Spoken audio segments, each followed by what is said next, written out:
Olá, bem-vindos a mais um vídeo aqui no canal Ricardo de Paris. Eu sou Ricardo e hoje temos mais uma parte do livro Os 12 Trabalhos de Hércules de Monteiro Lobato. Mas primeiro, curta o vídeo. E se for a primeira vez aqui, inscreva-se e acione o sininho para receber as notificações. Já curtiu? Já se inscreveu? Já assinou o sininho? Então vamos para a parte de hoje. A Corça de Pés de Bronze, parte 7. A Vitória. O que será que vai acontecer? Vamos descobrir. Tem ilustrações, mas vou mostrar depois. Aguardem. Depois de sossegados quanto ao ponto principal, que era a restituição da pele, Pedrinho chamou o Visconde para uma consulta. Queria saber o que eram os hiperbóreos. O Visconde sabia. Hiperbóreos, os antigos chamavam assim aos povos do norte das terras glaciais perto do polo. Bom, diz Pedrinho. Então a resposta do oráculo quer dizer que a Corça vai numa carreira até perto do polo e só depois volta para cá, para esse templo. A interpretação está das mais fáceis. E pôs-se a raciocinar. Se a Corça ia e voltava, nada mais inútil do que saírem dali. Em vez de correrem mundo às tontas como cegos, sem que nenhuma probabilidade de encontrar a Corça, o cômodo, o bom, o certo, o agradável era ficarem acampados ali até que ela voltasse. Outra. Se a Corça vencia 20 metros de cada pulo, era fácil calcular aproximadamente quanto tempo levaria para ir e voltar. Eles estavam na Grécia, de latitude a Visconde, qual a latitude da Grécia? A Grécia fica entre 37 e 40 graus de latitude norte. E as terras hiperbóreas que a Pitia falou? Isto é o arquipélago de Spitzberg, lá entre 76 e 80 graus de latitude. A distância daqui até lá é de uns 40 graus. Quer dizer que passa de 5.000 quilômetros. Pedrinho coçou a cabeça. 5.000 quilômetros. Que pena haver tantos quilômetros no mundo. Depois calculou a velocidade da carreira da Corça, achando 200 km por hora. Mesmo assim, ela levaria 52 horas para ir e voltar. Não era muito, podiam esperar ali. Mas apesar de haver feito pouco caso no faz de conta da Emília, Pedrinho resolveu recorrer a ele para encurtar o prazo. Sim, disse para si mesmo, faz de conta que a Corça volta depois de amanhã. E correu a dizer aos outros que, com base em seus cálculos e nos do Visconde, a Corça estaria de novo ali depois de amanhã à tarde. Hércules não duvidou. Ele já não duvidava de nada que os seus maravilhosos companheiros dissessem. E você, duvidava? Eu acho que pela altura do que já viram em histórias, também não duvido. E como vamos fazer para pegá-la? Aplicar o meu sistema de esperar a paca na toca. No caso da Corça, a toca é o templo de Ártemis. Podemos esperá-la ali no campo, cada um de nós num dos pontos da passagem mais provável. Emília já estava ali muito atenta, de mãos na cinturinha. Ao ouvir aquilo, deu uma risada. Depois. Mas se o templo é a toca, por que não a esperamos dentro da toca? Hércules assustou-se com a ideia. Seria uma profanação, desrespeito ou vingativa a Ártemis. Mas Emília não cedeu. Tem um jeito que acomoda tudo, disse ela. Armamos uma rede de entrada do templo. A entrada não é bem dentro do templo, e a deusa não pode dizer nada. Hércules ainda coçou a cabeça, indeciso, mas Pedrinho e Emília foram cuidar da rede. Há de haver pau de embira no capão de mato, disse o menino. Vou ver. O correu para lá. Meia hora depois voltava com uma boa quantidade de embira excelente. Chamou os outros. Embira? Se você sabe o que é embira, coloque nos comentários aqui embaixo. Vamos ver quem é o primeiro a responder. E respondam, tá? Não estou vendo a resposta de vocês. Temos de desfiar toda essa embira e torcer uma cordinha assim da grossura de um barbante. E puseram o seu trabalho. Hércules ajudava, segurando a ponta do cordel que os outros iam torcendo.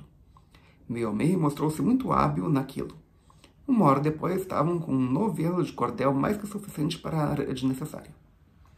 Pedrinho imaginou-se no formato dos sacos de filó que usam os caçadores de borboletas, também lembrava certas armadilhas de pegar peixe. Que tal um covo? Dissera ao Visconde. Pronta a rede, armaram-na entre as colunas da fachada do templo, num ponto por onde a corça fatalmente passaria. Armaram-na só para a experiência, porque a rede não podia ficar ali 2 dias à espera da corça. Embora não fosse um templo muito frequentado, volta e meia aparecia por lá um ou outro fiel. E se tivesse uma rede na entrada, como é que ele ia entrar? Muito bem, estava tudo perfeitamente estudado e preparado, e Hércules já sorria no antegozo da vitória. O jantar da tarde foi dos mais alegres, porque estavam novamente todos reunidos e absolutamente certos da vitória. Mais umas horas e pronto, o malvado Euristeu iria ficar com a cara de asno. O dia seguinte foi só de brincadeiras e galopadas no Centauro, mas Pedrinho notou que o Visconde estava se tornando muito variável. Ora brincava, ora não brincava, e quando saía do brinquedo era para ficar com o olho parado. Emília cochichou para Pedrinho. Será um grande transtorno se ele enlouquece aqui. Por que há de enlouquecer, Emília? Não seja gorrenta. É que os sintomas estão se amiudando. Durante todo o caso de Delfos, o Visconde comportou-se com a maior perfeição, sem a menor loucurinha. Mas hoje não está bem. Vovó diz que os loucos têm períodos de lucidez e loucura, lembrou o menino. Deve ser isso. Dormiram muito bem naquela noite, todos menos o Visconde. O sabugo passou de olhinhos arregalados e parados num ponto, piscando muito. E afinal chegou o grande dia da vitória, o dia em que tinham de apanhar viva a corça de pés de bronze. Logo pela manhã, Pedrinho veio com uma boa ideia. Pôs meio a meio de sentinela na entrada do templo com instruções para espantar qualquer visitante do templo que aparecesse. Fiquem dentro do mato da margem escondidinho. Quando aparece algum fiel, dê um pulo para a estrada e amedronte-o como quiser. Coisa só em caso de última necessidade. Meio a meio riu-se. Não vai ser preciso. Esse povo tem tal pavor dos centauros que a simples vista de os faz correr ainda mais rápidos que a corça. Bom, estavam sós no campo, livres de importunos e podiam armar a rede. Aqui pela primeira ilustração. A corça chega no templo e tem a rede na entrada. O que será que vai acontecer? Vamos descobrir. Pelos cálculos de Pedrinho, só pela tarde a corça chegaria, mas preocupação nunca demais. E foi ótimo que pensassem assim, porque a corça veio 3 horas antes do cálculo de Pedrinho. Eles haviam acabado o almoço e estavam deitados por ali, cochilando, sem pensamento nenhum na cabeça, quando Emília, trepada a uma árvore, gritou. Sentido, estou vendo um pulo a grande distância. Pedrinho explicou a Hércules que os olhos de Emília sempre foram famosos. Certa vez chegou até a enxergar uma pulga no dragão de São Jorge lá na lua. E se ela estava vendo pulos, então era a mesma corça que vinha vindo. O toque de sentido fez que todos se levantassem e se colocassem bem escondidos nos pontos que Pedrinho havia determinado. Em cima da árvore, Emília continuava a ver pulos.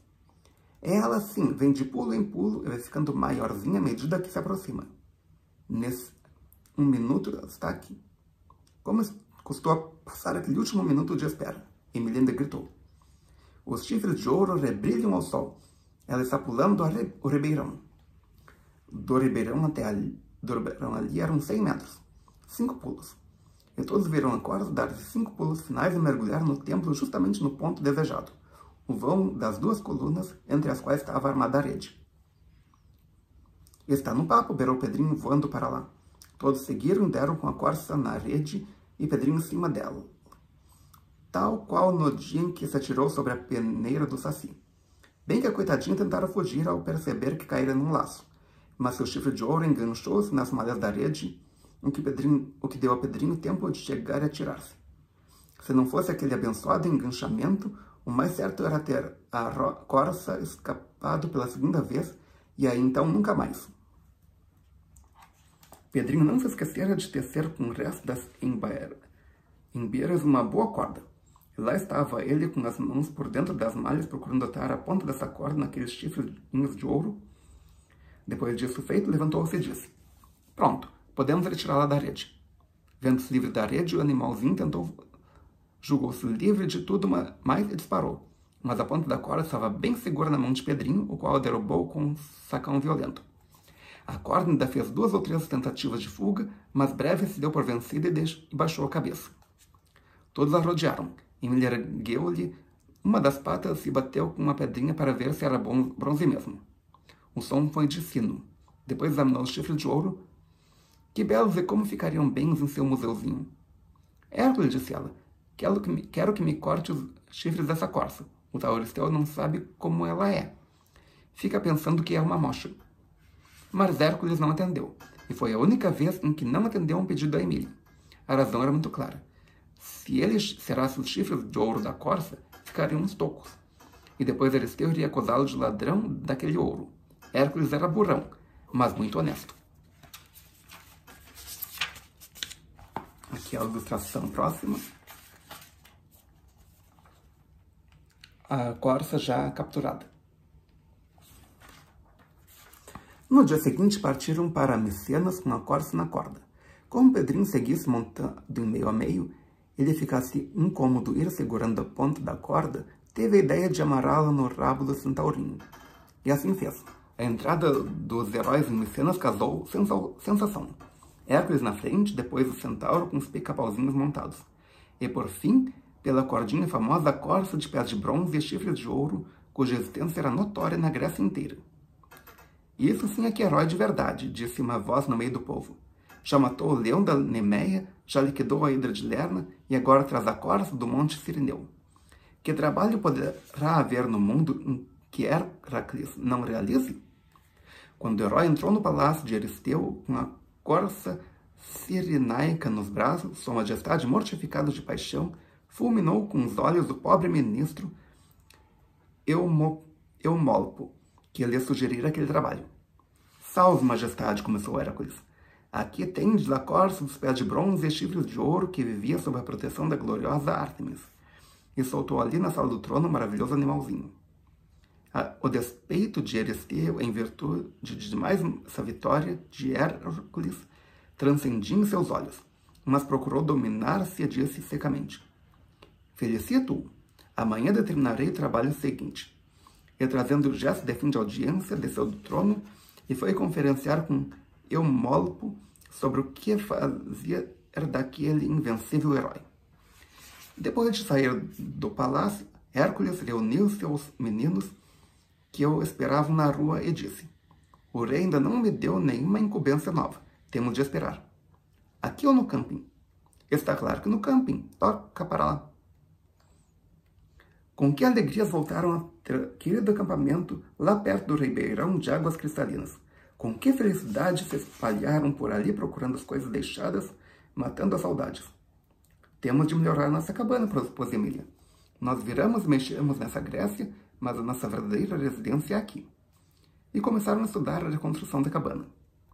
E por que, diz Pedrinho, em vez de reconstruir nossa miserável choupana de palha, não havemos de fazer uma casinha como que os meninos perdidos construíram para Wendy? Isso aparece na história de Peter Pan. Vocês lembram da história? Se lembram, coloquem nos comentários aqui embaixo. Se não lembra ou não viu, então veja ou reveja o vídeo conforme o caso e comente aqui nos comentários, coloque nos comentários abaixo o que você pensa disso. Ok? A ideia encantou a todos, e o resto do dia passaram na maior atividade reunindo material de construção. A floresta forneceu muita coisa, e o que não havia na floresta era comprado no armazém, faz de conta que Emília abrira à beira da estrada. Lá adquiriram telhas para o telhado e vidraças já prontas, e tábuas para o assoalho, de modo que a casinha se foi tornando uma beleza. Uma curiosidade, na época da Grécia, eles não tinham vidro nas janelas. Eles já conheciam vidro, mas não tinham a ideia de botar vidro nas janelas. O que é muito útil. Você pode abrir a janela, olhar para fora, mesmo que esteja frio ou chovendo, que não vai entrar nem frio, nem chuva. Mas entra a luz para iluminar o quarto. Na frente quer uma fila de colunas como a do templo de Ártemis, reclamou Emília. Mas que é das colunas? Vão dar uma dúzia lá do meu depósito. E foi com as colunas faz de conta do armazém de Emília que o arquiteto Pedrinho ergueu a fachada da construção. Emília exigiu ainda sobre as colunas um frontão do tipo de todos os templos gregos com esculturas. quer no frontão um alto relevo que represente as principais cenas da caça à corça, escultura de mármore. E quem vai esculpir isso? Lá no meu armazém também vendo esculturas maravilhosas. E Bedrim construiu o frontão e colocou lá as maravilhosas esculturas vindas do armazém da Emília. Hércules não largava dos meninos e babava-se de gosto ao vê-los brincar. Na sua vida de herói, sempre em luta com toda sorte de monstros e guerreiros, nunca tivera tempo de prestar atenção nesses bichinhos tão interessantes chamados crianças. E das crianças, o que mais agora interessava era o tal de brinquedo. Parecia que a única preocupação do bicho criança é brincar, é brincar, é brincar. E no brinquedo usam muito aquela maravilha do faz de conta. A gente grande não sabe o que é isso. E por isso a gente grande é tão infeliz. Hércules começou a compreender que a maior maravilha do mundo realmente faz de conta. Isto é, a imaginação, o sonho. A casinha nova já não era casa, era templo habitável. Templo por fora e casa de moradia por dentro. Mas templos têm de ser dedicados a alguém. Templo de que deus ou deusa, Pedrinho? Perguntou Emília depois de tudo pronto. O menino pensou. Os deuses e deuses da Grécia andavam fartos de templos. Tantos havia por lá. O melhor era dedicar aquele templozinho à vovó. Coitada, tão longe dali com reumatismo. E Emília concordou. Imediatamente viu surgir na fachada do templo um letreiro entalhado em mármore faz de conta. Templo de Ávia. Emília não entendeu. Ávia é vovó em latim, explicou Pedrinho. Mas a língua que é a grega. Põe aí, vovó em grego. Era o que eu queria dizer, mas não sei e não quero dar o gosto de me informar com Hércules. Se ele descobrir que não sei nem como é vovó em grego, é bem capaz de perder a fé em toda a minha sabedoria. Que deliciosa noite passaram na casinha nova. Hércules dormiu relento como de costume, e o centaurino também. Isso fez que a sensação de segurança dos pica-pauzinhos fosse imensa, guardados por um semideus e por um centauro. Que mais poderiam desejar? No dia seguinte chegou um mensageiro com um pergaminho. Hércules, que era analfabeto, pediu ao Pedrinho que o lesse. O menino desenrolou o rolo e leu o seguinte. Sua Majestade o rei Euristeu de Mecenas e Tirinto ordena ao seu súdito Héracles que siga imediatamente para Erimanto na Psófida a fim de descobrir um monstruoso javali que anda a assolar aquelas paragens. E como assim quer, assim manda. Eumolpo, primeiro-ministro de Sua Majestade Altíssima. Hércules arreganhou um sorriso. Se era um javali, então se tratava de massa bruta. E de massa bruta ele jamais teve medo. Para Hércules, o perigo estava em trabalhos como o da corça, contra o qual a sua força era inútil. Um trabalho que requeria muita inteligência. Se vencera com tamanha facilidade a corça de pé de bronze, isso fora em virtude da colaboração de Pedrinho e dos outros. Sim, refletia consigo o herói. Eles representam a inteligência e eu só disponho da força. Em muitos casos, a força nada vale e a inteligência é tudo. Como no caso da corça. Mas um javali, são ainda mais broncos do que eu. Depois deu ordem aos outros já reunidos em seu redor. Aprontem-se que amanhã de madrugada vamos partir para o Erimanto. Emília lembrou-se da casinha. E fica largada aqui esse nosso amor de casinha? Que remédio! Mas espero que ninguém ousará pôr as mãos nela sabendo que é nossa. Todos aqui temem os seus músculos. E Hércules concluiu seu pensamento com uma piada, muito fina, a primeira e última de sua vida. E se alguém estragar a casinha, aplicamos faz de conta e o estrago desaparece. Emília teve de engolir o remédio que ela tanto receitava para os outros, mas apesar disso foi lá na casinha e pregou um letreiro de papel de verdade. Papel não, costas do pergaminho, momentos antes recebido, o qual dizia assim: esta casa tem dono, ai de quem mexer nela. Será esmagado pelo pé de Héracles com a mesma força com que esmagou o caranguejo. Era pergaminho? Mas que eu saiba, pergaminho só se escreve num lado, não os dois. Isso a Emília não sabia. Ou será que o Monteiro Lobato que não sabia? Ele devia saber. Fica o mistério. No dia seguinte, às 4h30 da madrugada, partiram para o Erimanto. E por hoje é só. Se você gostou, clique em curtir. Adicione esse vídeo aos seus favoritos, compartilhe com seus amigos e volte amanhã para uma guloseima. Querem saber qual é? Volte amanhã e descubra. Obrigado pela presença. Obrigado pela audiência. Até amanhã com mais uma parte da história aí. Ou melhor, mais uma guloseima aí. Melhor possível.